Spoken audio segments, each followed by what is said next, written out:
नाटक अतीत का प्रत्यक्ष दर्शन है, वर्तमान का हूबहू अंकन है और सुंदर भविष्य का परिकल्पन है। मगध महाजनपद का आर्यपट्ट हूं मैं। महान हो जाता है वह व्यक्ति जो मुझ पर आसीन होता है। अपने शहर का है ये आदमी, शब्दों और भावों का ये आदमी। अपने शहर का है ये आदमी, शब्दों और भावों का ये आदमी। अभिनय की दुनिया का ये आदमी, संवादों में जीता ये आदमी। अपने शहर का है ये आदमी, शब्दों और भावों का ये आदमी। अपने शहर का है ये आदमी, अपने शहर का है ये आदमी।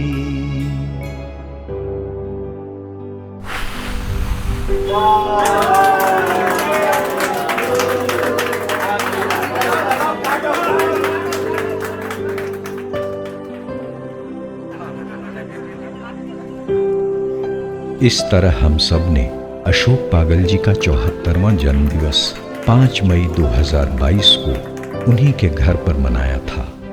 केक काटने के अंदाज से उनके भीतर के कलाकार को आपने महसूस किया होगा। बहरहाल, झारखंड की धरती प्राकृतिक सौंदर्य, खनिज संपदा, ऐतिहासिक धरोहरों, कला, संस्कृति और साहित्य के साधकों से भरी पड़ी है। यहाँ की सोंधी मिट्टी में जन्म लेने वाले अनेक विभूतियों में एक नाम है अशोक कुमार साहू उर्फ अशोक पागल का। नाटक, साहित्य और पत्रकारिता के क्षेत्र में उन्होंने अपनी कलम से मजबूत उपस्थिति दर्ज कराई है। रांची रंगमंच के 100 वर्ष जब पूरा हुआ था तो मुनादी किए थे। नाट्य लेखन और मंचन में अशोक कुमार साहू जुनूनी थे। इसी जुनून के कारण ही अशोक कुमार साहू अशोक पागल के नाम से स्थापित और ख्यात हुए। राजधानी रांची में कचहरी के निकट भूताहा तालाब के पास दुर्गा मंदिर के सामने यमुना देवी और हीरालाल साहू के आंगन में दिनांक 5 मई 1948 दिन बुधवार को अशोक का जन्म हुआ। यमुना देवी और हीरालाल साहू का परिवार एक प्रतिष्ठित परिवार था। हीरालाल साहू और यमुना देवी के 3 पुत्र हुए। सबसे बड़े ओम प्रकाश शाह, जो एजी ऑफिस में कार्यरत थे। दूसरे नंबर पर थे अशोक कुमार साहू उर्फ अशोक पागल, जो नाटकों के साथ साथ मुद्रण व्यवसाय, पत्रकारिता और लेखन से जुड़े रहे। और सबसे छोटे उदय साहू हैं, जो झारखंड के जाने माने इवेंट मैनेजर हैं। अशोक भैया मेरे बड़े भाई के साथ साथ मेरे नाट्य गुरु भी थे। छोटे पे हम बहुत ही मस्त मौला इंसान थे। वो सबसे घर में घुल मिल के रहते थे, छोटे बड़े सबके साथ मिल जाते थे। पापू हमारे बहुत ही क्रिएटिव इंसान थे। हमारे घर में कुछ भी छोटा बड़ा कुछ भी फंक्शन हो उसमें वो एक्टिवली पार्टिसिपेटेड रहते थे। किसी भी मशहूर हस्ती, आर्टिस्ट या किसी भी ऐसे कलाकार को जानने के लिए लोग उनके जीवन पे बनी सिनेमा देखते हैं, उनकी आत्मकथा पढ़ते हैं। बट ये हमारी खुशनसीबी है कि हम उनके साथ बड़े हुए हैं। मैं अपना पहला नाटक सन 75 में उन्हीं के निर्देशन में, पहला एवं आखिरी नाटक भी बोल सकते हैं, उन्हीं के निर्देशन में किया था, जिनका नाम महत्वाकांक्षा था। बचपन से ही हमने देखा है पापू को रंगमंच पर, हमने देखा है उन्हें लिखते हुए, हमने उन्हें देखा है अलग अलग कलाकारी करते हुए। लोग उन्हें कहते हैं, सच कहते हैं कि उन्होंने अपना नाम पागल इसलिए रखा है क्योंकि लोग कहते हैं हम पागल हैं, बट हर आर्टिस्ट पागल होता है खुद में, और उन्होंने उसे अपनी पहचान बना ली। अशोक पागल की प्राथमिक शिक्षा शहीद चौक स्थित जैन पाठशाला में और मिडिल तक की शिक्षा चडरी मिडिल स्कूल से हुई। इन्होंने 10वीं तक की पढ़ाई बालकृष्ण उच्च विद्यालय रांची से की। स्नातक की इनकी पढ़ाई 2 कॉलेजों से हुई। प्री यूनिवर्सिटी और बीए प्रथम वर्ष की पढ़ाई इन्होंने रांची कॉलेज से की और बीए द्वितीय एवं तृतीय वर्ष की पढ़ाई मारवाड़ी कॉलेज रांची से की। कचहरी के निकट आवास होने के कारण वकालत की पढ़ाई की ओर भी इनका रुझान था। इन्होंने रांची के छोटा नागपुर लॉ कॉलेज में वकालत की पढ़ाई के लिए 1968 में ही नामांकन करवा लिया था और 3 वर्षों तक अध्ययनरत भी रहे, किंतु अचानक वकालत की ओर से इनका मन हट गया और इन्होंने 1971 में वकालत की पढ़ाई बिना परीक्षा दिए छोड़ दी। अशोक पागल का विवाह कोलकाता हुगली जिले के कामरहट्टी निवासी रामचंद्र साव एवं सुनीता देवी की पुत्री उषा साहू के साथ दिनांक 25 मई 1975 को संपन्न हुआ। ईश्वर को अशोक पागल से नाट्य सृजन का काम लेना था, अतः इनका ध्यान केवल नाट्य लेखन पर ही केंद्रित रहे, इसलिए ईश्वर ने इन्हें संतान सुख से वंचित रखा। किंतु एक भरे पूरे परिवार में रहने के कारण भाई भतीजे और भतीजियों से इनका आंगन सदैव खिलखिलाता रहा। लोग बड़े बड़े नाम लेते हैं, महात्मा गांधी, रविंद्रनाथ टैगोर।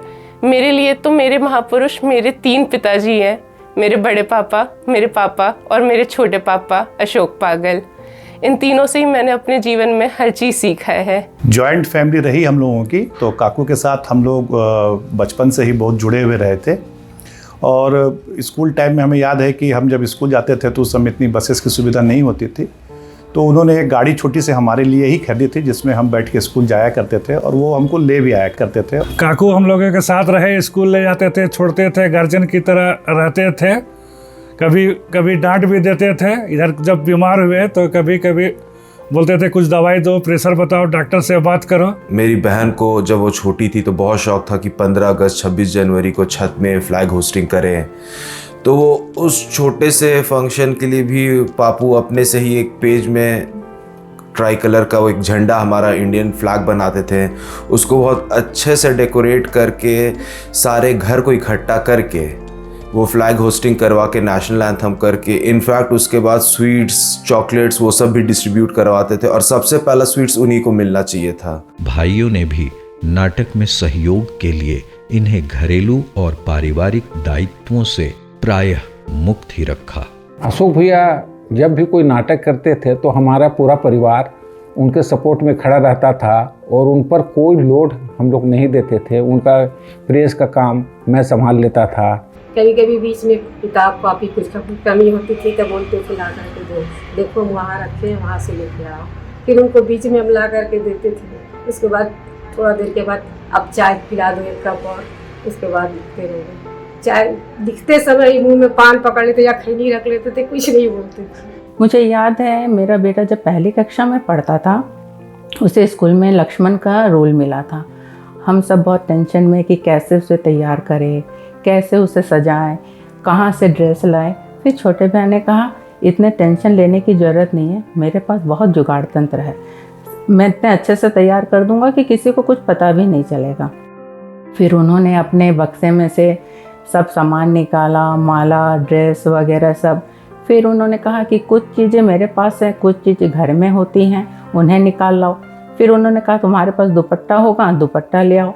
तो पीला लाल दुपट्टा ला के उससे उन्होंने धोती बंधवाई और लाल दुपट्टे से कमर में। फिर उनके पास कुछ कोटी था, उसे उन्होंने पहना दिया और माला वगैरह लगा के ड्रेसअप किया।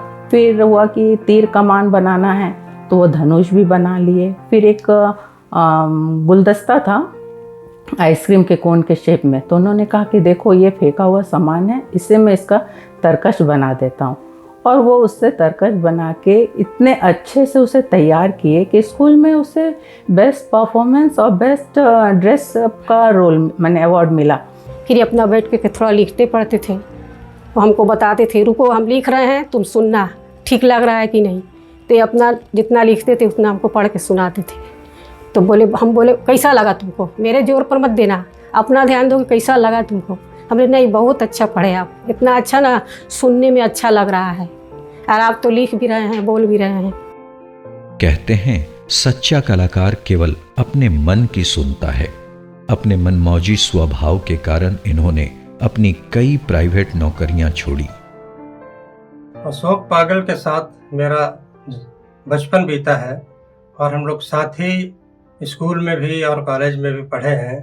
तो कॉलेज के जीवन से ही, स्कूल के जीवन से ही उनका जो बागी तेवर था वो प्रकट होने लगा था।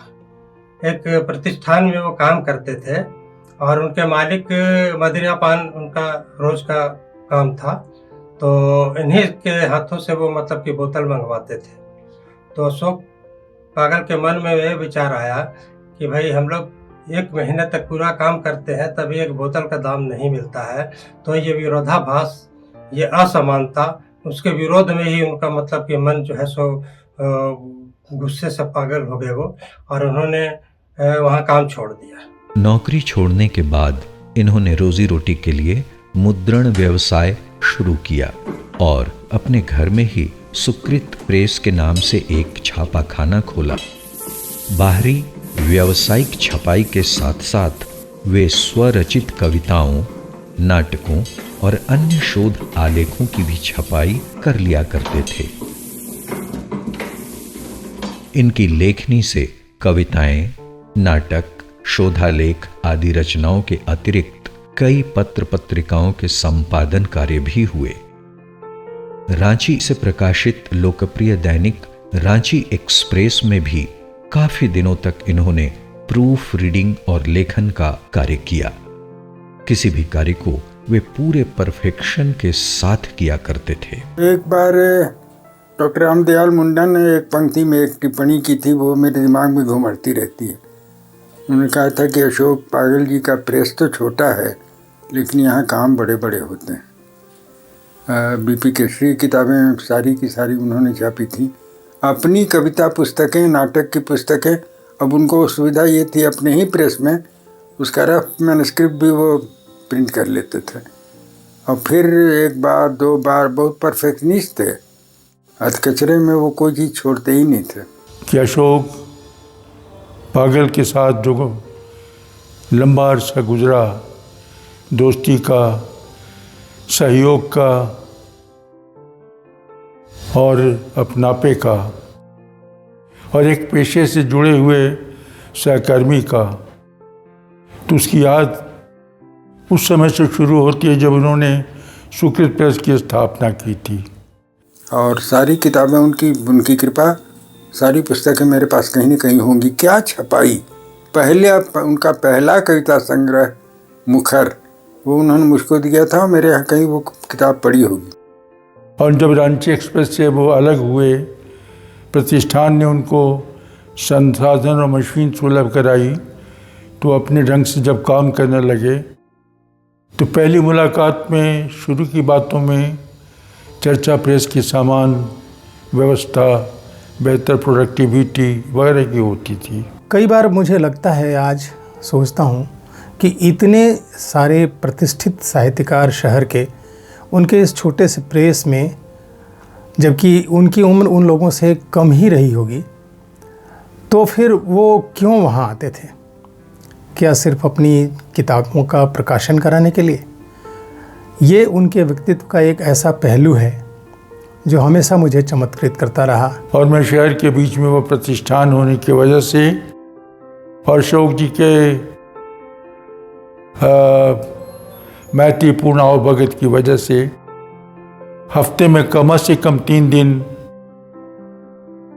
सुकृत प्रेस में जाता था।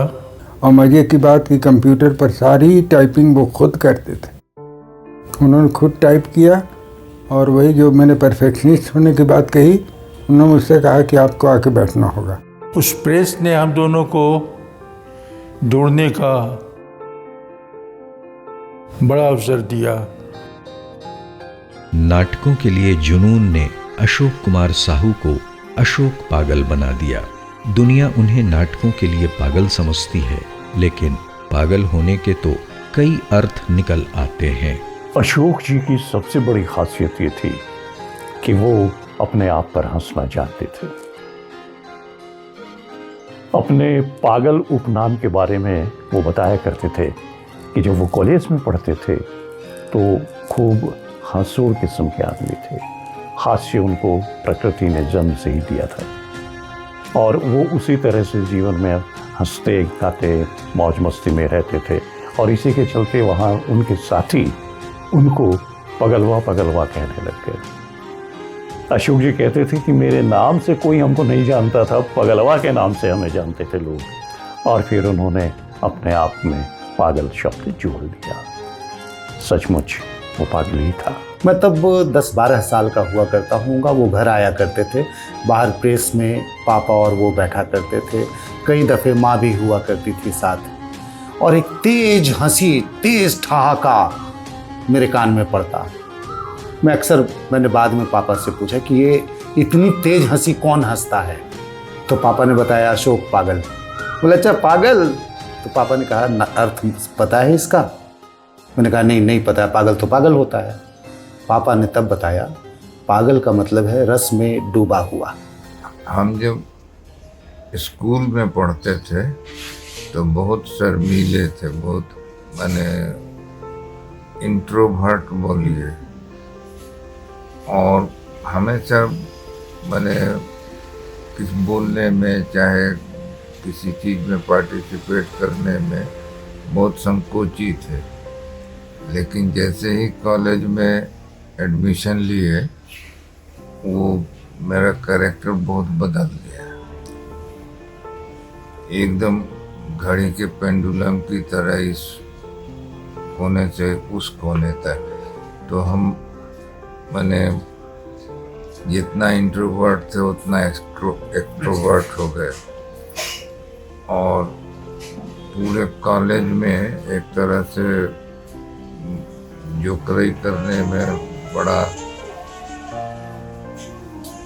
चर्चित हुए। और मेरे नाम से लोग नहीं जानता था कि ये मेरा नाम अशोक है। वो सब लोग बोलता था अरे पगलवा को देखे हो, पगलवा कहाँ है पगलवा। तो वो सारे लोग माने अगर कहीं हम कोई ढूंढ रहा है कि अशोक कहाँ है तो कोई नहीं बताता है। लेकिन अगर कोई बोलता है ना कि पगलवा को देखे हो तो बता देता कि चाहे कैंटीन में है कि लाइब्रेरी में है कि कॉमन रूम में है, क्लास में है। तो वो इतना मशहूर हुआ कि हम अपना नाम अशोक पागल। केवल रांची में ही नहीं बल्कि इलाहाबाद, डेहरी ऑन सोन, जमशेदपुर, डाल्टनगंज, धनबाद सहित अन्य क्षेत्रों में भी इनके नाटकों और निर्देशकीय कौशल का लोहा माना जाता है। प्रदर्श कलाओं में नाट्य लेखन, अभिनय और निर्देशन इनका मुख्य विषय रहा है। उनकी जो मूल पहचान थी एक नाटककार के तौर पर, एक नाट्य निर्देशक के तौर पर, उसको जब मैंने करीब से देखा तो पाया कि असल में ये पहचान अर्जित करना भी एक संघर्ष, एक जुनून का नतीजा है। रंगमंच शब्द बहुत आकर्षक लगता था हम लोगों को। हम तब तक रंगमंच से मेरा परिचय बस इतना था कि दिनमान और व्यवहार में उसकी रिपोर्ट्स हम पढ़ा करते थे। लेकिन जब पहली बार अशोक पागल की टीम के साथ, जिसमें उस दौर में शिशिर पंडित, सुशील कुमार अंकन, विश्वनाथ प्रसाद, नरेश प्रसाद, दीपक किंगर, कई लोग हुआ करते थे, हम लोग रिहर्सल के लिए पहुँचे। वो एक स्कूल हुआ करता था, चढ़री स्कूल, और वहाँ मोमबत्तियों की रोशनी में जब हमने रिहर्सल शुरू किया तब मुझे लगा कि ऐसा नाटक कैसे होगा। एकदम धुंधली छायाओं के बीच लोग रीडिंग कर रहे हैं, डायलॉग बोल रहे हैं और अपने अपने किरदार समझने की कोशिश कर रहे हैं। वो नाटक तभी संभव था जब आपके भीतर कुछ करने का अतिरिक्त जुनून हो, संघर्ष का एक अतिरिक्त मादा हो, और वो मादा बाकी लोगों में तो था ही, अशोक पागल में भी भरपूर था।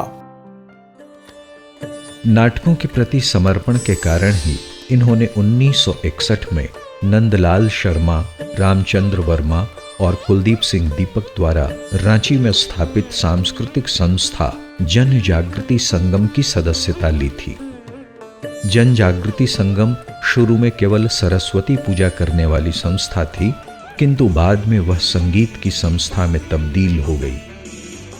अशोक की इच्छा थी कि इस संस्था में नाटक भी हो, किंतु वहां नाटक नहीं होने के कारण उन्होंने जनजागृति संगम छोड़ दिया और एक ऐसी संस्था बनाने पर विचार करने लगे जो केवल नाटक करे। तब 1968 में नटराज कला केंद्र नाम की एक संस्था बनाई गई और इसके बैनर तले कुशेश्वर ठाकुर लिखित नाटक नौकरी की तलाश का प्रथम मंचन भी किया गया। लेकिन जब ये बात मालूम हुई कि नटराज कला केंद्र नाम की संस्था पहले से ही देश की राजधानी दिल्ली में कार्यरत है, तब रांची में स्थापित नटराज कला केंद्र का नाम बदलने पर विचार किया गया। चूँकि दिल्ली में पहले से ही नटराज कला केंद्र नामक संस्था थी, इसलिए एक नए नाम की आवश्यकता हुई। मैंने हस्ताक्षर नामक प्रस्ताव रखा, जिसे सर्वसम्मति से स्वीकार कर लिया गया और ईश्वरलाल राजप्रिय द्वारा प्रस्तावित नाम हस्ताक्षर को सर्वसम्मति से स्वीकार कर लिया गया और इस तरह हस्ताक्षर नाट्य संस्था का गठन 1971 में हुआ। अड़पखना के कुछ लड़के मेरे साथ पढ़ते थे, तो किसी ने कहा कि तुम जो कर रहे हो, हमारे मोहल्ले में नाटक होता है, नाटक में भाग लोगे? जरूर लेंगे। तो उन लोगों ने बलदेव नारायण ठाकुर का नाम और पता बताकर आमंत्रित किया कि उनसे आकर के मिलो। एक दिन अचानक घूमते फिरते मैं बलदेव नारायण ठाकुर को ढूंढते हुए बताए हुए पते पर पहुंचा और दरवाजा नॉक किया, तो वहाँ से एक आदमी निकले। पूछा क्या है? मैंने कहा कि बलदेव नारायण ठाकुर जी से मिलना है। क्यों? उनका सवाल था। मैंने कहा कि मेरे को नाटक में भाग लेने के लिए मेरे साथियों ने कहा कि उनसे मिलो, इसलिए मैं उनसे मिलने आया। तो फिर उन्होंने पूछा, इससे पहले कहीं नाटक किए हो? मेरा जवाब था कि मैं जहाँ खड़ा होता हूँ वही स्टेज होता है और जो मेरे सामने होते हैं वही मेरे ऑडियंस होते हैं। हस्ताक्षर गठन के समय ही इसके प्रथम अध्यक्ष के रूप में अशोक पागल नामित हुए और साथ में गुलशन सलूजा, बलदेव नारायण ठाकुर, कुशेश्वर ठाकुर तथा ईश्वरलाल राजप्रिय जैसे रंगकर्मी भी इसके संस्थापक सदस्य बने। समय के साथ नाटकों में रुचि रखने वाले नगर के कई कलाकार हस्ताक्षर नाट्य संस्था से जुड़ते चले गए और यह रांची की एक मजबूत नाट्य संस्था के रूप में स्थापित और लोकप्रिय हुई। हस्ताक्षर से जुड़ने वाले कलाकारों में शंकर लाल बक्सरिया, महेंद्र अनंत, शिशिर पंडित, नरेश प्रसाद, विश्वनाथ प्रसाद, चंद्रमोहन खन्ना, खुक्कू रानीदास, महफूज आलम, कुलदीप सिंह दीपक, राकेश रमण, सुशील अंकन, अनिकेत भारद्वाज, शेखर भारद्वाज, शिवानी राम, चित्रा राम, शुभ्रा सरखेल, शुभा गुप्ता, सुकरा कुजूर दीपक, ओम प्रकाश, दिनेश लाल, रीना सहाय, वासवी बोस, दीपक किंगर, नागेंद्र प्रियपस, सैयद मीर यूनुस, प्रियदर्शन, सूरज खन्ना सहित अन्य कई नाट्य कलाकार थे।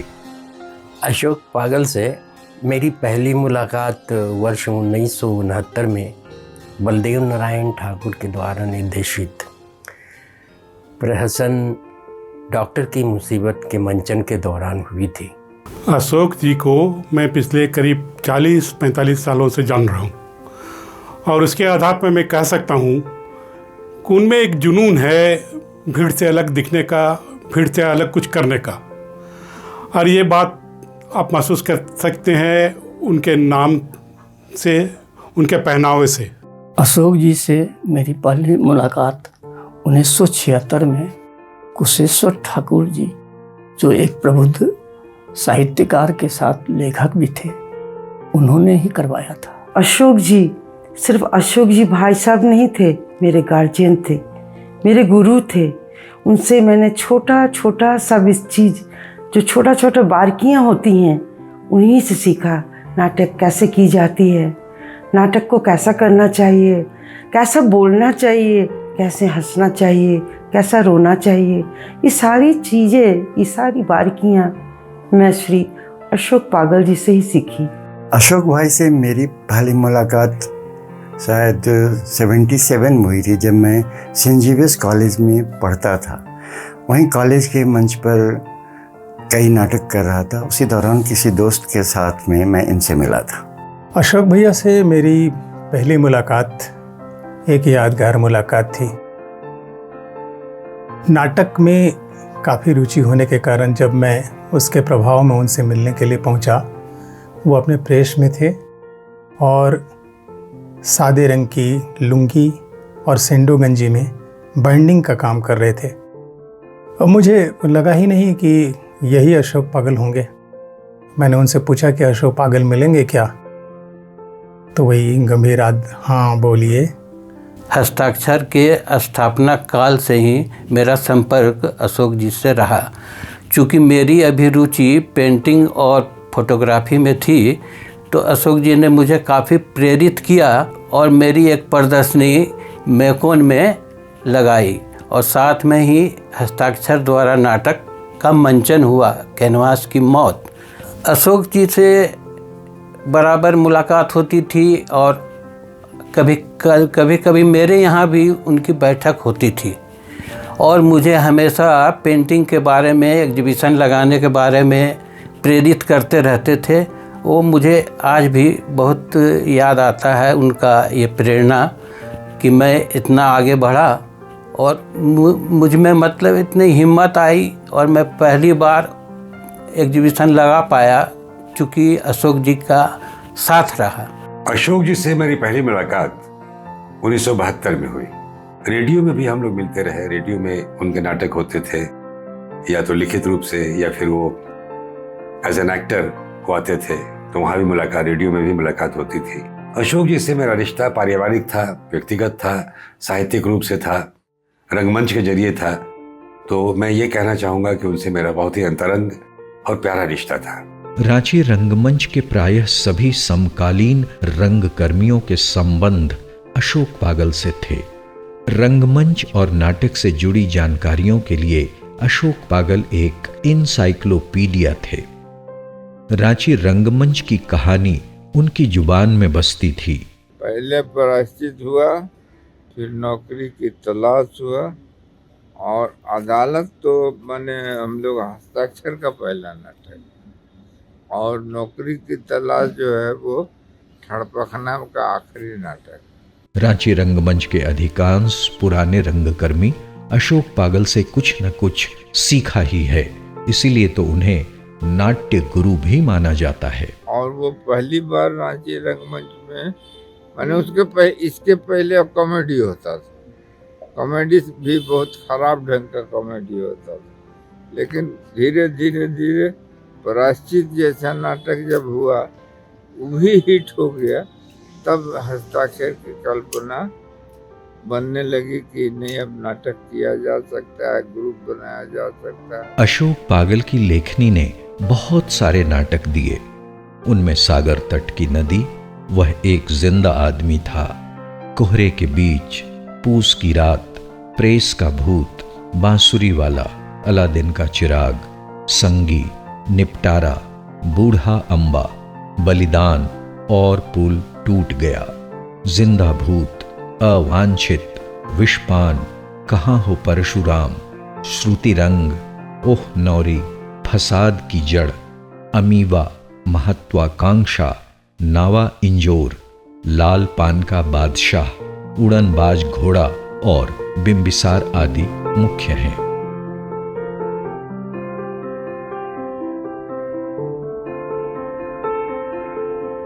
अशोक की कविताओं में मुखर, जूही की कली, सिर्फ 16 सफ़े और मौसम के नाम 16 सफ़े, शकुंतला, प्रतिवेशी और प्रपंच आदि मुख्य हैं।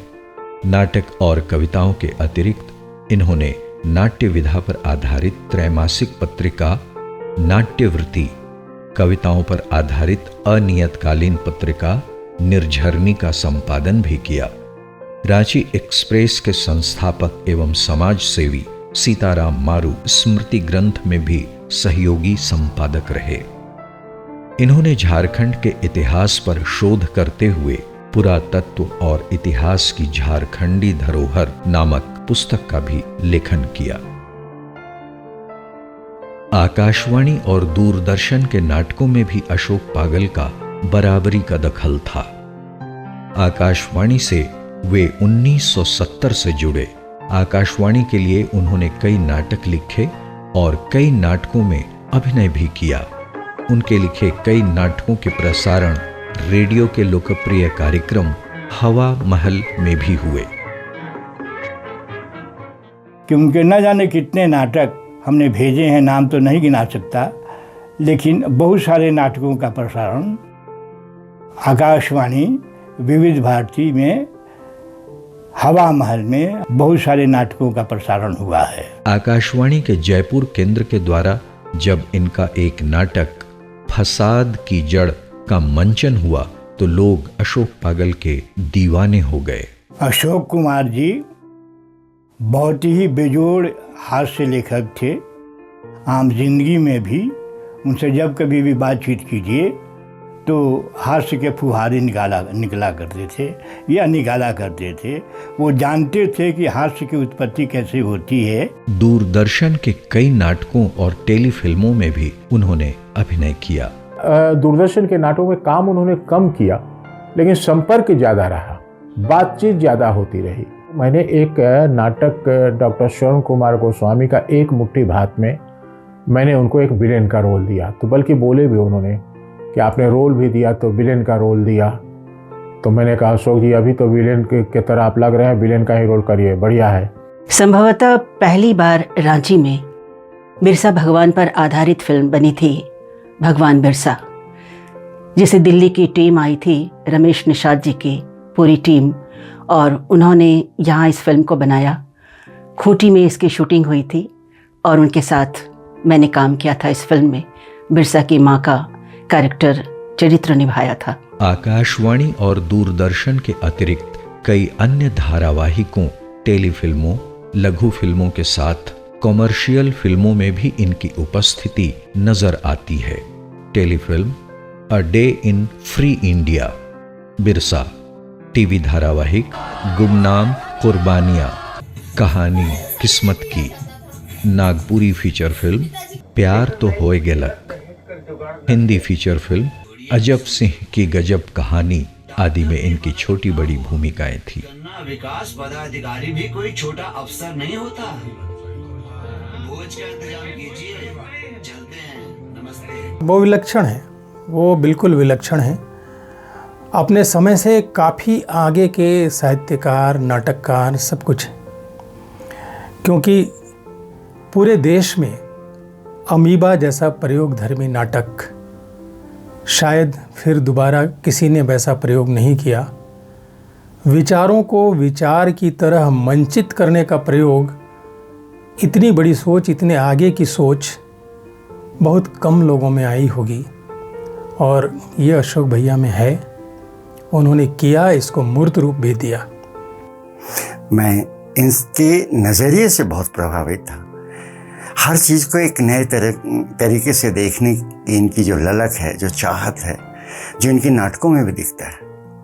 और सबसे बड़ी बात, वो जो सोचते हैं, जो उनकी जो विचारधारा है, उसमें बहुत स्पष्टता है, कोई असमंजस नहीं, कोई कन्फ्यूजन नहीं। अशोक जी ने यहाँ अति लघु नाटक अगर बापू जिंदा होते, जिसकी अवधि लगभग 1-1.5 मिनट की है, की रचना की, वहीं एक पूर्णकालिक नाटक बिंबिसार, जिसकी अवधि लगभग 3 घंटों के आसपास की है, कि रचना कर एक मिसाल कायम की। और अपनी बीमारी, अपनी परेशानी के बावजूद वो उसकी बात कम करते हैं, अपने नए नाटक को लेके बैठ जाते हैं। अभी हाल में उन्होंने एक ऐतिहासिक नाटक लिखा, उसका कुछ हिस्सा उन्होंने मुझे बताया तो सुनाया। उसके पहले भी जब भी मैं गया, अपनी निजी परेशानियों को किनारे रख के धूल भरी मेज से एक पांडुलिपि उठा के वो मुझे पढ़ने को पकड़ा देते या खुद उसका पाठ करते या अपनी भविष्य की योजनाओं के बारे में बताने लगते, कैसे वो इतिहास लिखने का प्लान कर रहे हैं, कैसे वो दूसरा कुछ कर रहे हैं। तो एक बहुत उत्साह से भरा आदमी कहीं इस ठेस का मारा भी कि उनको उनका प्राप्य नहीं मिला, कहीं इसकी बहुत हल्की खरोंच लिए एक बहुत हल्के जख्म वाली आत्मा उनके भीतर बसती थी। अशोक पागल का नाम अमर हो गया है। हिंदी नाट्य साहित्य को उन्होंने समृद्ध किया है अपनी रचना बिंबिसार से, और बिंबिसार को इतना महत्व मिला है कि रांची की deemed university Saint Xavier's college के एमए के पाठ्यक्रम में बिंबिसार को शामिल किया गया है। ये एक ऐसी उपलब्धि है जिससे हिंदी नाट्य साहित्य का संसार कहें, रांची रंगमंच का कहें या पूरे झारखंड के लिए कहें, अशोक पागल का हस्ताक्षर अमर हो गया है। कि वो खोजी प्रवृत्ति के व्यक्ति रहे। इतिहास और इतिहास से लगी बातें देखने की, सुनने की, समझने की, परखने की उनको बहुत इच्छा रहती थी। अशोक पागल द्वारा लगभग 25 वर्षों के अथक प्रयास से लिखा गया प्रागैतिहासिक नाटक बिंबिसार के कथ्य, शिल्प और भाषा की विशिष्टता के कारण संत जेवियर कॉलेज रांची के स्नातकोत्तर हिंदी विषय के सिलेबस में बिंबिसार को शामिल कर लिया गया। उनकी जो कृतियां हैं, खास करके नाट्य कृतियां हैं, उनमें शोधपरकता बहुत ज़्यादा है, बौद्धिकता है, शोधपरकता है, और एक ऐसी वृत्ति है जो वृत्ति हमें इतिहास की तरफ उन्मुख करने में हमारी मदद करती है। मैं बात कर रहा हूँ उनका एक मशहूर नाटक बिंबिसार की बात कर रहा हूँ। बिंबिसार 25 वर्षों की श्रम साधना का प्रतिफल, और एक ऐसा नाटक जिसका वाचन रांची के एक मशहूर होटल में हुआ था और उसका लोकार्पण एलवीवी स्कूल में हुआ था। उस नाटक के वाचन को सुनकर और एलवीवी स्कूल में उस नाटक के लोकार्पण के वक्त उस वक्त कुछ बोलना था मुझे, इसलिए मैंने उस नाटक को पढ़ा।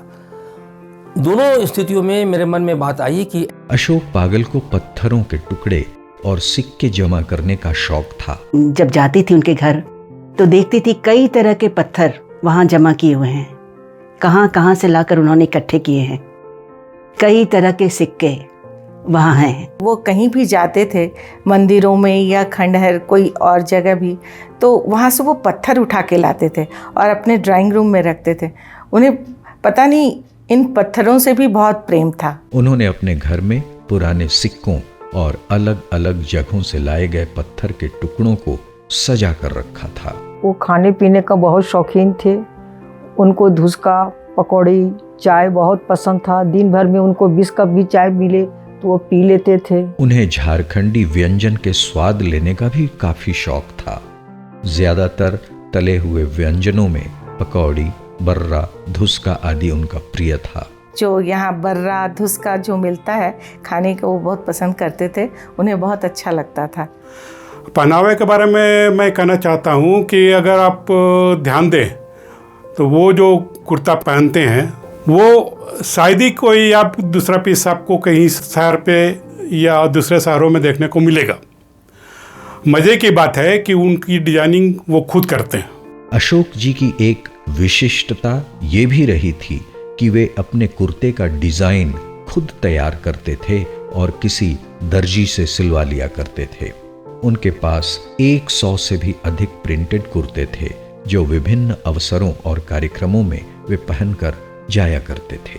उनकी जो वेशभूषा होती थी, उनका जो पहनावा होता था, वो एकदम सबसे अलग।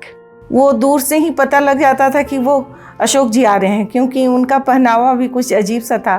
वो खूब प्रिंटेड रंग बिरंगे कुर्ते पहनते थे और बगल में झोला लटकाए रहते थे। अशोक जी के प्रत्येक जन्म दिवस पर उनसे जुड़े रंगकर्मी मित्रों का जमघट उनके प्रेस या आवास पर लगता था। एक यादगार जन्मदिन 5 मई 2022 को उनके आवास पर रंगकर्मियों ने बड़े ही धूमधाम से मनाया था।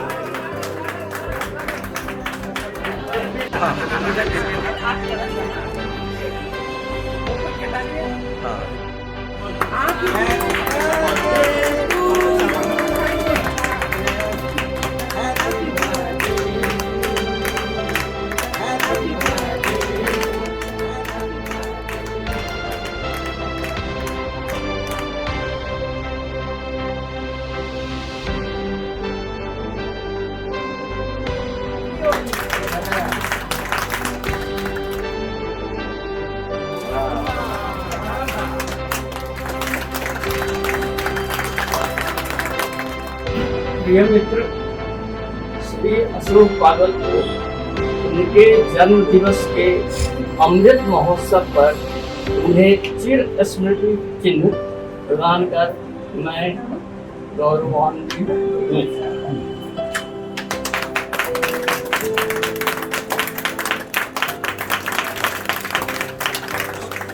साहित्य, पत्रकारिता, शोधालेख एवं रंगमंच के अप्रतिम साधक, बहुआयामी व्यक्तित्व से समृद्ध हम सब के प्रिय मित्र अशोक पागल जी को उनके 75वें जन्म दिवस के अमृत महोत्सव पर हार्दिक शुभकामनाएं।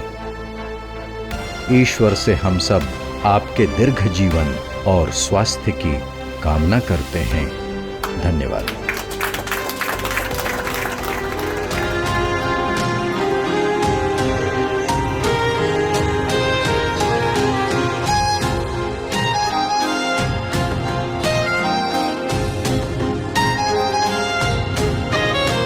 साहित्य, कविता और नाट्य लेखन, मंचन और निर्देशन सहित बहुआयामी रंगकर्म के लिए अशोक पागल को मिलने वाले सम्मान और पुरस्कारों की एक लंबी फहरिस्त है।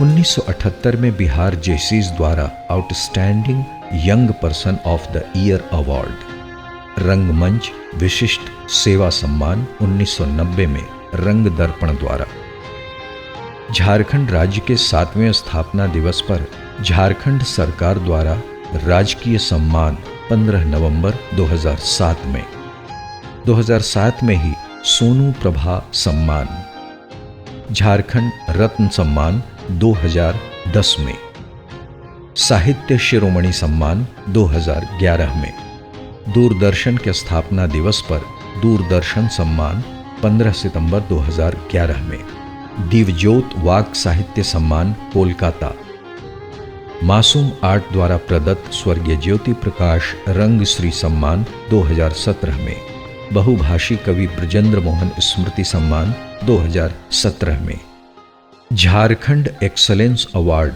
18-19 youth hostels association of India स्वर्ण सम्मान 2019 में, कोयला भारती राजभाषा सम्मान, प्रयोगधर्मी नाटक अमीबा के लिए अभिसारिका जमशेदपुर में बेस्ट अवार्ड, अखिल भारतीय नाट्य प्रतियोगिता जय शिव कला मंदिर डेहरी ऑनसोन में द्वितीय पुरस्कार, कांति कृष्ण लाइफ टाइम सम्मान के अतिरिक्त अशोक पागल को मिलने वाले सम्मान और पुरस्कारों की एक लंबी फहरिस्त है।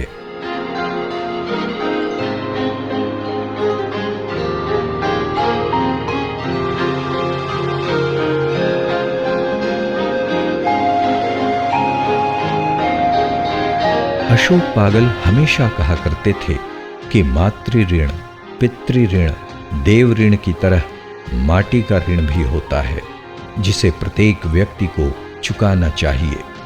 उन्होंने भी माटी का कर्ज चुकाने के लिए सतत लेखन कार्य किया।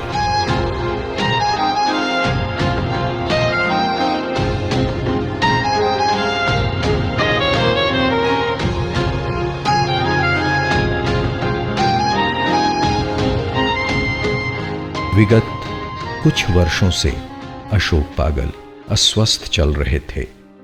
उन्हें मधुमेह के साथ ही कई अन्य बीमारियों ने घेर लिया था। तो पहली बार तो शुगर वाला परेशानी हुआ, उसके बाद पोस्टर वाला हुआ था। पोस्टर वाला तो जाकर के पोस्टर वाला दिखाए, प्रेम कुमार को दिखाए थे मोराबादी में, तो वहाँ वो दवाई दिए, उससे वो ठीक हो गए, थोड़ा सुधार हो गया बाथरूम में। उस समय दिक्कत नहीं हो रहा था। उसके बाद धीरे धीरे थोड़ा सा बीमारी बढ़ने लगा। उसके बाद पोस्टर वाला में थोड़ा तकलीफ होने लगा, तो ये गए हॉस्पिटल, यहाँ रातू रोड में हॉस्पिटल है, चौधरी नर्सिंग होम, वहाँ गए। उसमें इनको पाइप वाइप लगा दिया, ये किया। उसके बाद कुछ दिन के बाद ठीक हो गया। उनका किडनी भी काम करना बंद कर दिया था, इसलिए कुछ महीने वे डायलिसिस पर भी रहे। फिर वही दवाई वाई लेते रहते थे, तो डॉक्टर चौधरी को दिखाते थे चर्च रोड में, तो वहाँ से दवाई लेते थे। फिर वो आए घर में तो बोले कि थोड़ा सा परेशानी हुआ, तो बोल रहे हैं कि ये चौधरी साहब बोल रहे हैं कि अब हम नहीं देखेंगे, अब आप डॉक्टर प्रसन्नजीत को दिखाइए। तो वहाँ हम लोग ले करके गए, डॉक्टर को दिखाया, तो वो दवा ववा दिए। धीरे धीरे मैंने वो थोड़ा सा तकलीफ देने लगा। कुछ दिन तो ठीक रहा, तो जैसे 1-2 बरस तो ठीक खाए दवाई, कुछ नहीं हुआ, तो तकलीफ ज़्यादा नहीं हुआ। ये दूसरा बरस जब शुरू हुआ ना, तब पोस्टर में तकलीफ होने लगा। अपनी लेखनी, निर्देशकीय कौशल और अपने नाटकों से लोगों के दिल जीतने वाले अशोक अपनी जिंदगी की जंग हार गए। दिनांक 22 जुलाई 2022 दिन शुक्रवार को 74 वर्ष की आयु में उन्होंने रंग जगत और साहित्य जगत को अलविदा कह दिया और पंच तत्व में विलीन हो गए। वे अक्सर कहा करते थे कि मैं साहित्य की खेमे बंदियों से सर्वथा मुक्त ही रहा। साहित्य के लिए मेरी सर्वोच्च अवधारणा रही है। शायद नाटकों के विषय में मेरा मानना है कि नाटक अतीत का प्रत्यक्ष दर्शन है, वर्तमान का हूबहू अंकन है और सुंदर भविष्य का परिकल्पन है। अतः मेरे नाटकों का अंतिम लक्ष्य सुंदर भविष्य ही है। अपने शहर का है ये आदमी, शब्दों और भावों का ये आदमी। अपने शहर का है ये आदमी, शब्दों और भावों का ये आदमी। अभिनय की दुनिया का ये आदमी, संवादों में जीता ये आदमी। अपने शहर का है ये आदमी, शब्दों और भावों का ये आदमी। अपने शहर का है ये आदमी, अपने शहर का है ये आदमी।